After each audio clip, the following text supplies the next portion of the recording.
Welcome into this special Super Bowl edition of Caldwell Sports Commentary. I am your host, Keegan Matheson, and joining me today, as always, Kevin Matheson. How are you? I'm doing great. How are you? How are you today, Paul, on this special Super Bowl episode? Super Bowl, the premier event in pretty much all of marketing in the world and the sports world. So we got to do it. We had to do a Super Bowl show. It's how red-blooded males across America say that there's a date in February, and it's Super Bowl. And it's not the Valentine's Day, it's right? Not Valentine's Day. It's the Super Bowl. It's a date with Tom Brady almost every year. Oh, wow. It has been over the last 2+ decades. Wow. All right. So this Sunday, we kick off at Raymond James Stadium in Tampa.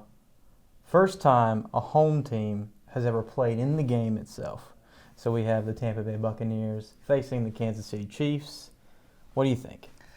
Well, I think I didn't think this would happen. There were a lot of people at the beginning of the year that jumped on the bandwagon for Tom Brady and said he's going to lead them to the Super Bowl, and Tampa will have a home game in the Bay, first time ever, and it happened. So right.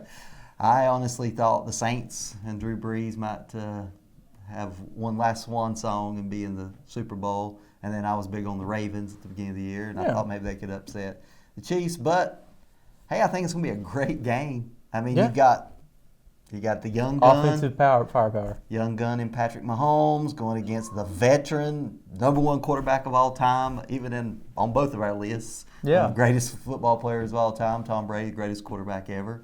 No doubt. Even no matter what the outcome of this game, but you can't count him out. No, you can't count him out at all. I mean, the offense with Chris Godwin and Mike Evans and playoff Lenny. Go Leonard Fournette. Oh, wow. He's really stepped it up the last 3 games. Baby.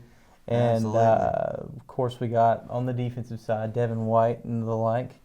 Levante David still kicking it out there. Yeah, he's still getting the tackles. And I think it's going to be a pretty decent game. And hopefully for Tampa fans, they might get a home victory in a Super Bowl. That would be unheard of. They would go nuts there in the Bay. Well, I wanted to talk a little bit about Raymond James Stadium, if I can. Yeah, okay. Give me a little. Okay, so this will be the least attended Super Bowl of all time. I guarantee you. Yes. Because COVID-19 pandemic. In case you didn't know, there was a pandemic on. Right. Raymond James Stadium, getting back to where we were talking about, was built in 1996 and opened, of course, being paid by taxpayer money, and that's usually what people they protest about is that it's built by taxpayer money. But it's most known for the ship that's 103 feet long. The pirate ship. 43-ton steel replica pirate ship in the north end zone. I mean, that's pretty bad tale, got to say. And on the flag itself, it says 2002 World Champions. You think there'll be another flag they'll have to put up there? You never know. It'll be 2021. I know it's supposed to be a little bit menacing, the ship there, like a pirate, like a buccaneer, obviously. Yeah. It reminds me of Super Mario, the ship. It does remind you of Super Mario. But honestly, you're asking me for my prognostication. I feel like the Tampa Bay Rays couldn't quite get it done in the Bay Area this year, and I don't think Tom Brady and the Buccaneers will as well. I think the Chiefs go back-to-back. That's just my take on it, for whatever it's worth. I do think it'll be a good game, but the difference between a pocket passer like Aaron Rodgers and Patrick Mahomes, when they need to get first downs toward the end of the game, the Chiefs won't have any problem doing that, and they'll win. We didn't even talk about the Kansas City Chiefs with Patrick Mahomes and the high-powered offense that they have there with Travis Kelce and Tyreek Hill, which both of them surpassed 1,000 yards this season in receiving, and it just seems like they never get hurt, and they're just always amazing.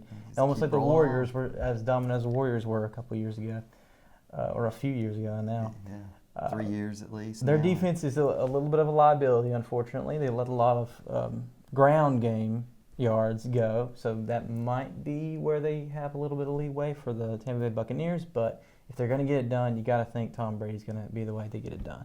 But I'm going to side with you and say that the Kansas City Chiefs are back-to-back champions. And that was the last time they won was last year against the 49ers, 31-20. What did you think of that game? Think it'll be different or more like this? It'll be a lot like that. Yep. I think the pace of the game will be a lot like the Buccaneers and the Packers were last week. I Mm-hmm. think the Kansas City Chiefs probably jump out to a lead early on. That's been their kind of the way they've done things. Yeah. The Buccaneers come roaring back in the second quarter, tied up or even take the lead at halftime. Depending on who gets the toss, the coin toss, who gets the ball to start the second half, that team scores, takes the lead, and they either be back and forth or the Chiefs will run away with it. And I'm thinking 38-21 Chiefs. All right. Fairly high scoring. Huh. That's just my take. So, do you know the history of the Kansas City Chiefs? Do I know the history of the Kansas City Chiefs? Well, I remember They Lynn were in- Dawson back in 1970. Well, they were originally in Dallas. Right. Yes, and they were the North Stars, I believe. Actually, that's what they were called beforehand. And then they got named the Chiefs, so they were the Dallas Chiefs for a little while. Right. Yeah, I remember And then that. they moved to Kansas City when the NFL began its run, and then Dallas was awarded its own team called the Dallas Cowboys in 1970. Never heard of them. Yeah, I don't know anything about it, but you can't be a Super Bowl show without mentioning some of the dynasties that's come before. And there we go is our sequence into the Dallas Cowboys, the Pittsburgh Steelers, and the New England Patriots, the kings of the Super Bowl. Yep. And some 49ers. And a little bit of 49ers in there with Joe Montana, Jerry Rice, and Colin Kaepernick of recent. There you go. There's the most recent Super Bowl, or actually Jimmy G would be the most recent. But so, do you like the Super Bowl? Do you enjoy it? Do you what's look not forward to to it love every about the year? Super Bowl? The Super Bowl's great. Best Super Bowl snack, go. Super Best- Bowl snack? Yeah. What are you Uh, reaching for? Chips and salsa. Chips. Okay, chips and salsa. This guy's a muncher, so he likes chips, man. He loves the chips. I'm gonna go with pizza because you cannot have football without pizza. You can't, And that's for sure. Gotta love the pizza. Have to have it. Anyway, we're going to talk about some of the best Super Bowls of all time, and hopefully this will rank among the best. So I wanted to get things started, if you don't mind. What do you remember? Which Super Bowls What I stands out in your mind? remember is not the one I'll talk about first, but All right, we'll this talk about one- what you want to talk about. In 1990, the Giants and the Bills played, Dad. Yes. Giants and the Bills played, and Yep. it's the closest Super Bowl that's ever happened because it's the closest Super Bowl that can happen. A 1-point A victory. 1-point victory Right. for the New York Giants, and they won because of a missed field goal. And Bills fans, that was the closest they got was that Super Bowl. That was Scott Norwood, the kicker for the Bills. Scott Norwood, 47-yard field goal. Wide right. Wide right. Jim Kelly would go on to another 4 Super Bowls after that, and unsuccessful each one. The NFC East. Just, The do you Cowboys think beat them twice. The Redskins beat them, and then the Giants? So the NFC East was their bane Yeah. for sure. Do you think that would have changed things in Buffalo had they won that first one? Had that kick sailed just inside the right upright? Would that have changed I think we things? just need to move on for Buffalo Bills fans' sake. And Well, they've got some. They played well this year. Played Made well it to this the year. AFC Championship game. Josh Allen got some good young talent. Maybe they'll be back in a few years. were you surprised that they weren't as good that game, the Chiefs game? Like, you don't think that they could have ran a little bit more and tried to attack their weaknesses on the Chiefs defense, or what do you think about the Bills' effort in that game? It seemed to me that they had the effort there at the first. They just couldn't get the ball into the end zone when they got in the red zone. Yeah.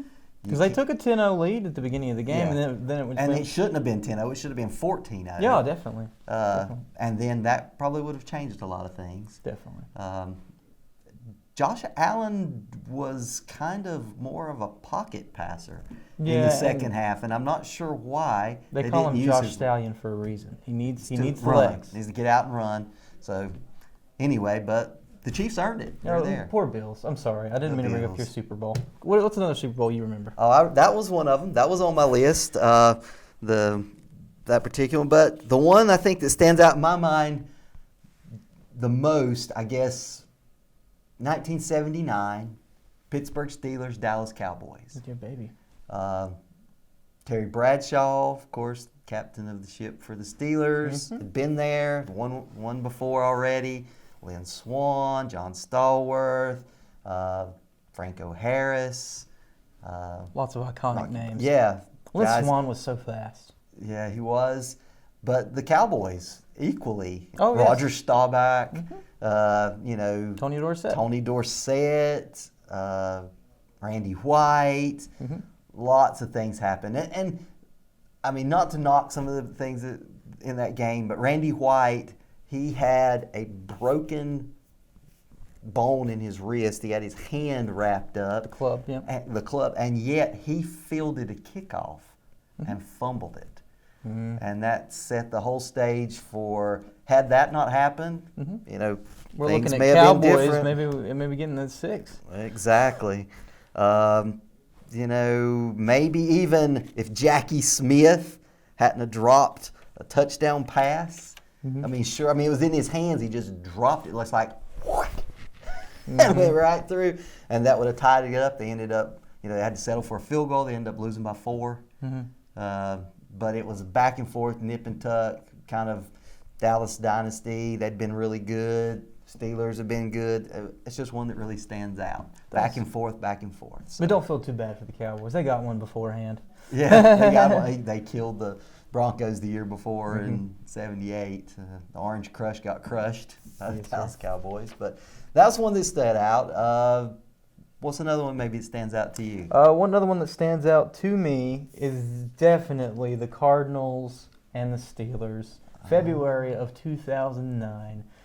Ben Roethlisberger with a game-winning drive. But first, Larry Fitzgerald with a 64-yard bomb with like 2 minutes to go. John Madden and Al Michaels on the call. John Madden, one of his last games he called.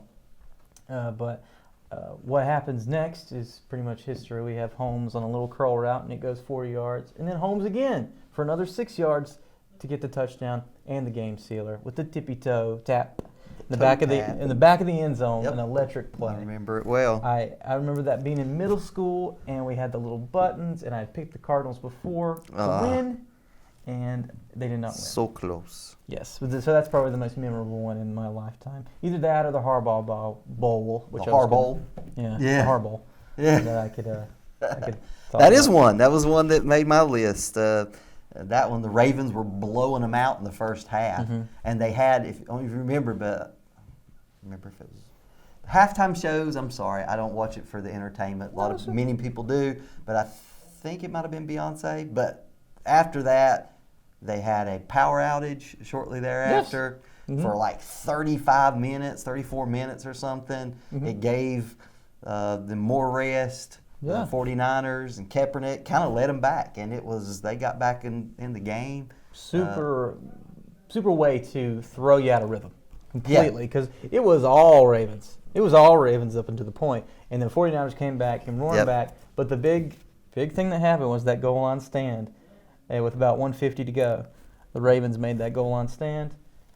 They ended up giving up a safety. Yep, they did. And then they had the punt it. Kick it back. Yeah, or free kick. Yeah. And I got to say, if Ted Ginn would have just broken one more tackle, I think the 49ers would have won that game. Yeah. With only 4 seconds left. Free kick, exactly. Ted Ginn looked like he was going, because he made it to the 50 or something. Yeah, midfield. I think the final was... Dude had some crazy speed, Ted Ginn. 34-31 in that one? 34-31. Yeah, close. Superbowl XLVII. Do you like that they do Roman numerals? No. It's like it's a dead language. Why do we have to learn it? Yeah, you know what they say. Latin is a dead language. That's plain to see. It killed off all the Romans, and now it's killing me. Look at that. A little nursery rhyme for all the haters out there. All right. But those are the most notable ones in my lifetime that I remember. Also, the David Tyree catch that I'm sure you're going to talk about. Yeah, trapped to the helmet. Goodness. Gosh, you got to talk about that Elementary school. David Tyree catches that one. But something that stands out in that game to me equally as well is Asante Samuel had a chance for an interception, and it just another one of those things right through his hands. I mean, he was like sitting there. He said he was thinking about making sure his feet were in bounds and worry about catching the ball. Well, you got to catch the ball. You got to catch the ball. And, but of course, one play does not the game make. It could have, a lot of balls could have bounced a lot of different ways, but, the Giants had Tom Brady's number. Eli Manning bested him twice. surprised the Giants had No one else can say that. Shout out to Ryan Campbell. How about that? Yeah. I got to say, David Tyree. Eli Manning, just a bad helmet head. Just Yeah, not a great looking he's guy. definitely in the top 3 of worst quarterbacks helmet. profiles in a helmet. You know? But otherwise, let's Got it talk done. about some Super Bowl MVPs. Okay. Okay. So, what's the Super Bowl MVP you remember the most? One I think of the most is Terrell Davis, probably, Yeah. with Denver the Broncos. Because after that, I think he tore his ACL and he was just out, and then that basically was the end of his career. Yeah. And that we talked about running backs being a gigantic rose. What do you know? Like a wheel rolling down a hill. Yeah, once they get the momentum. Once they lose it, they lose it.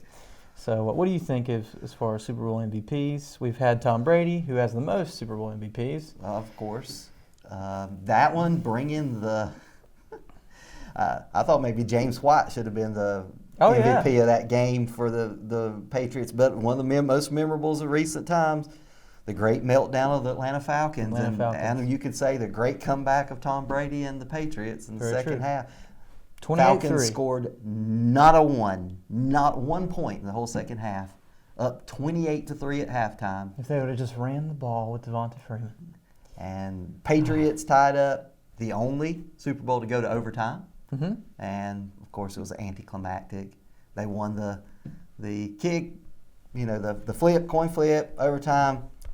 Ended up down the field, march, run it in, touchdown, 6 points, game over. James White did play a heck of a game in that game. James White.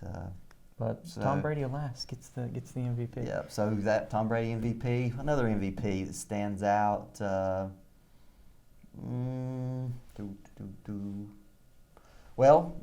Terry Bradshaw in the Definitely. 79, definitely. Head and shoulders, that was an easy call as who was going to be the MVP of that game. Hate to say this, but the Denver Broncos defensive duo wins the MVP against the Panthers and kept Cam Newton on his backside most of the game. Von Miller and from the Cowboys, DeMarcus Ware. Marcus Ware. Ugh. See, Dallas drafted 2 DeMarcuses. We have DeMarcus Lawrence now, and then we used to have DeMarcus Ware. Right. So the DeMarcus Ware was the guy you're talking about. Yep. In Super Bowl 50 with Cam Newton not jumping on a fumble. Yeah, that was the one. He could have just kicked it out of bounds, done something. I don't know. I don't know.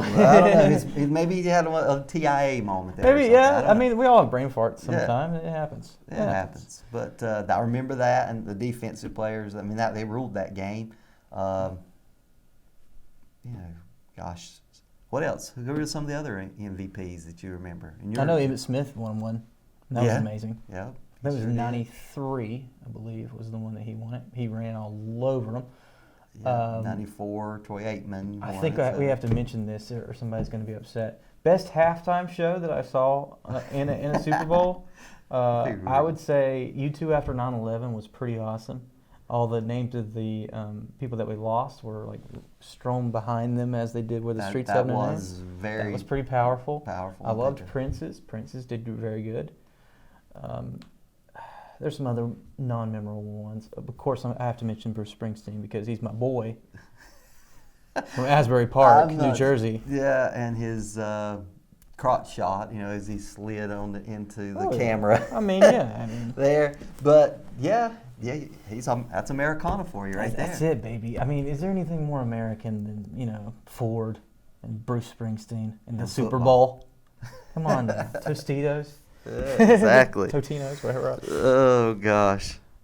Anything else you want to talk about with Super Bowl? So many things you could talk about. Let's see what I've written down here. Oh, one that I do want to talk about that really stands out to me was Super Bowl 23, the beginning of Joe Montana era, his first victory over the Cincinnati Bengals. He did it again a few years later, beat the Bengals. 2 Super Bowls they've been to, never won it.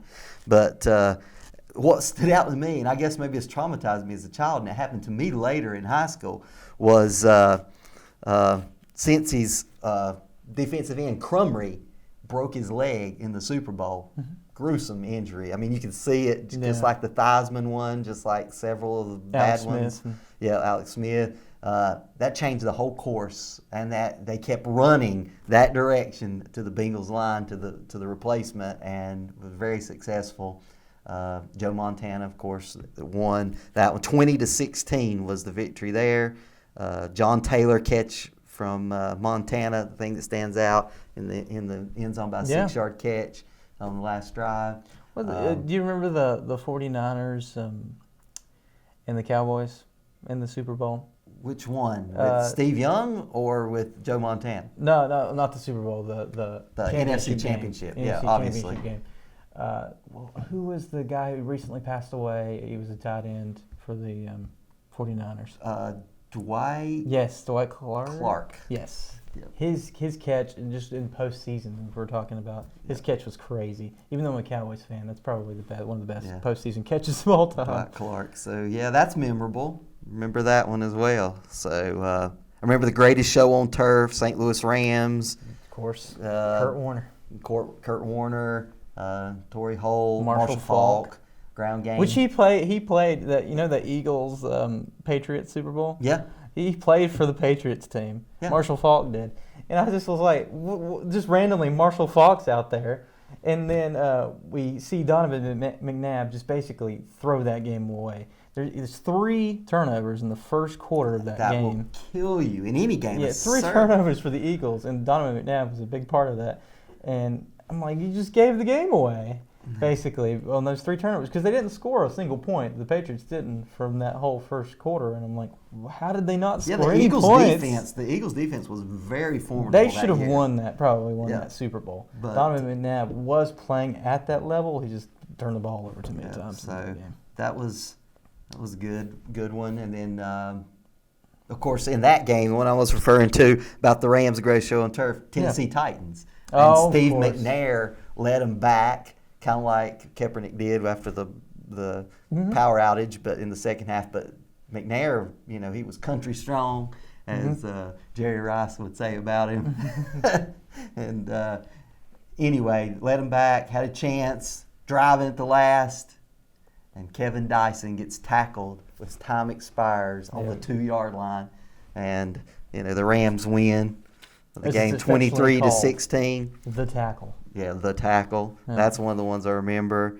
That Music City Miracle set that one up, right? Yep. And I can't go without saying to all our Carolina Panther fans and local. Oh, yes. The New England Patriots against the Carolina Panthers Jake in Super Bowl 38. Cool. He was crazy good in that game. Jake Delhomme was awesome. I think he was super underrated, and he shouldn't be forgotten to the sands of football time. I like Jake Delhomme. Yeah. Cool dude. Yeah, he drove them down. They scored touchdown with like a minute. Let's see what I remember. I wrote it down here. Back and forth game. Shoot, here it is. Oh, yeah, with a minute 8 seconds left, they had scored to tie the game. And I'm thinking overtime. Hey, we're going to have our first overtime game here at that point in the Super Bowl. John Casey comes up, kicks the kickoff out of bounds on the 40-yard line, blasts it out of bounds. And those, for people who don't follow football, that's a penalty. That's a penalty. So they get 10 more yards on top of that. Right. So you give Tom Brady the ball, starting on You're having it midfield, Tom. Midfield, and all he's got to do is get to field goal range. And, of course, they did. Adam Vinatieri kicked it. He didn't even wait till 4th down. They kicked it on 3rd down. Belichick did. That was it. Game over. 3-point loss for our Carolina Panthers. They've come so close, the Carolina Panthers. I'm sorry, Panthers fans. They'll get one pretty soon. Come on now. I mean, it might not be Teddy Two Gloves, but who knows? They'll be back by 2030. Yeah, 2030. It's Carolina Panthers, 2030. Yes. Hopefully they draft somebody amazing in this draft.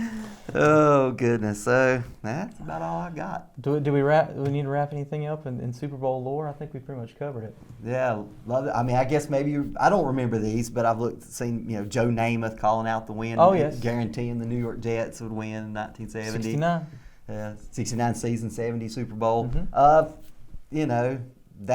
kind of actually was important, very important, because they didn't think the AFL was near as good a talent level as the NFL after the merger, and they proved, the Jets did, hey, we won the Super Bowl. We're just as good. So I guess you could go back and look at some of the early Green Bay Packers, Yes. Super Bowls. And The Favre Super Bowl was cool. The Rodgers Super Bowl was cool. Yeah. So Bart Starr. Yeah. Gosh, what else? I don't know. If we're missing, I'm sure all of them. We're at Super Bowl what this year? 55. 55, the double nickel. So there have been 54 Super Bowls. 55 Super Bowls and only 45 presidents, right? Something like that, 46? We're at 46 46 now. now. With, Joe Biden. Joe Biden. So more Super Bowls than presidents. So, Yeah. I don't know what that says, but I guess It just says that the Super Bowl happens every year and the election only happens every four. That's right. But anyway, hey, it's going to be fun. It's going to be a fun game. We predicted a Chiefs Super Bowl. Hopefully, this doesn't age poorly, and then we're seeing Tom Brady hoist up his seventh. Gosh, could you imagine? It could happen, folks, but Lord have mercy. That they have the defense to do it. They have the offense to do it. They can totally do this. Has Tom Brady become almost likable? Does he almost come like a figure that you pull for now? I don't know if we would go that far, Father. But we'll end it there. We'll end it there. And good luck to Tom Brady. Good luck to Patrick Mahomes if they're listening to a Caldwell Government Channel TV show. But anyway, thank you guys for joining us. Absolutely. On Caldwell Sports Commentary. We will see you next time. Shouts outs to my father for doing this with me. Absolutely. See you.